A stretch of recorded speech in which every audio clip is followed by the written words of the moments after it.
Hi guys, today I'm back with another concealer demo review. You know I love me some concealers, so Colourpop just recently came out with their Pretty Fresh Hyaluronic Creamy Concealer. It's full coverage and it's $9. So I definitely wanted to review this. I do have another concealer. I've never tried it. I haven't even tried these. I haven't swatched it, anything. I do know is it said it's full coverage. It is $9. They have 30 shades.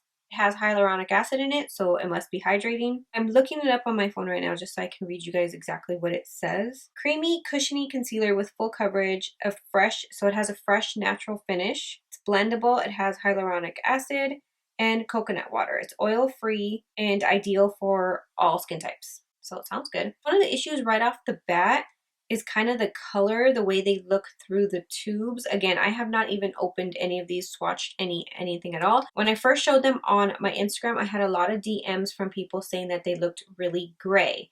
And at first I thought, well, maybe it's just my picture, the lighting in the picture or something. And when I first looked at them, I did think to myself that a lot of them were more on the pink undertone side. But it's mainly the lighter ones, because like these are the lighter ones colors right here. These are like the medium tone ones, so you can tell like those are a little bit more on the warmer side. So I don't know if it's just the packaging. I'm not sure, because I've seen a swatch from Colourpop's Instagram. I'll put it somewhere up here. They don't look gray. The swatches do. There are some with pink undertone, but they don't look like gray or anything. I don't know. Well, for sure has a pink undertone, that's for sure. This is the applicator. It's kind of short little applicator. This 40N, the color that I thought I was gonna use, but let's see what 45W. It's really light. I don't know which one. 60N? I think it's gonna be 45W. Oh my god. So the W's, which I'm assuming means warm, they look really banana-ish. So I really don't want to use those. I'm gonna try the 45W. Now I'm kind of scared because of the color. Oh.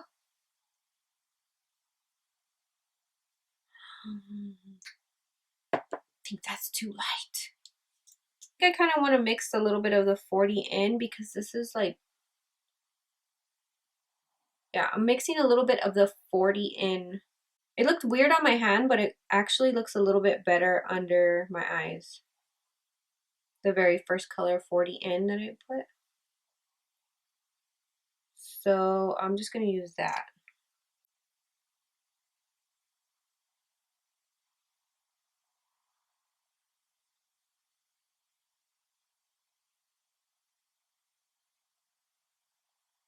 The light 45W, it was too light.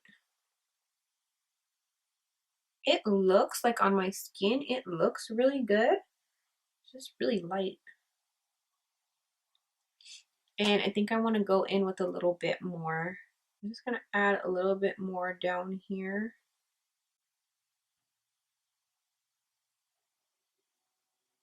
That looks good after I added a little bit more. I'm going to do the other side and not add that W shade, because right now it's looking really white. But as far as how it looks like on my skin, it looks really good. Really, really good. Not dry at all. And it blended out really nicely. Yeah, light 40N definitely looks better. On my hand it didn't, but just tend to like a warmer concealer rather than with pink undertone. I know that's technically supposed to go under your eyes, but I just don't like something with too much. Once I kind of go in with the second layer, it kind of works for me.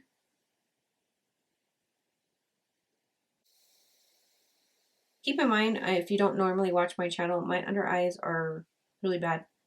They're really dark underneath, so I need like a super full coverage. So me having to add like a little bit more doesn't really, I'm used to it, doesn't really bother me. It really does blend out really nice. I think I'm going to try the dark ones too. Not sure. I think I'm going to go with dark 170N. Let me try this. Yeah, this is alright.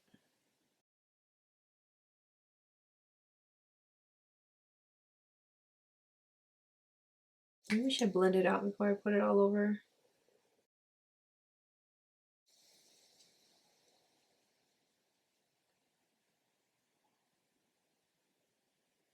I'm just blending it with the flat foundation brush. And just blend that out. I do like how the color is a lot warmer.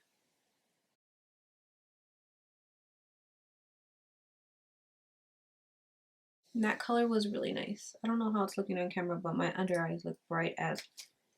And then I'm going to go ahead and set it. Put it under because I got a lot of little fine lines under my eyes. So I'm really making sure to concentrate it right there.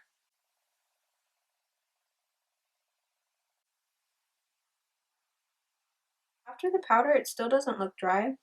I'm going to finish the rest of my makeup and I'll be right back. Okay, I'm back. The concealer hasn't creased at all yet. And it hasn't been that long, but normally if it's a really cheap concealer, it'll already be creasing on me. Like around my fine lines right here, it does look a little bit drier than my normal concealer does. I don't know, it could just be, I could just be having an off day. I could have just put too much powder. I'm not sure, but I mean, it doesn't look horrible. It doesn't look bad, but this definitely has a lot of coverage. It does look good though. And I really loved it for around my face. That worked really well. Overall, I think it's pretty good and it's only $9. I think drugstore prices are more than that and it's definitely better quality than most drugstore products that I've tried, for sure. I think the only issue might be with this shade range. I did have to go through 4 or 5 to get the right color. I think if you find your shade, you'll be good. Colourpop has been coming out with some fire products lately. Yeah, I hope you guys enjoyed this video. Let me know if you have tried out this concealer or if you're going to try out this concealer and how it worked for you. Don't forget to subscribe and thanks for watching.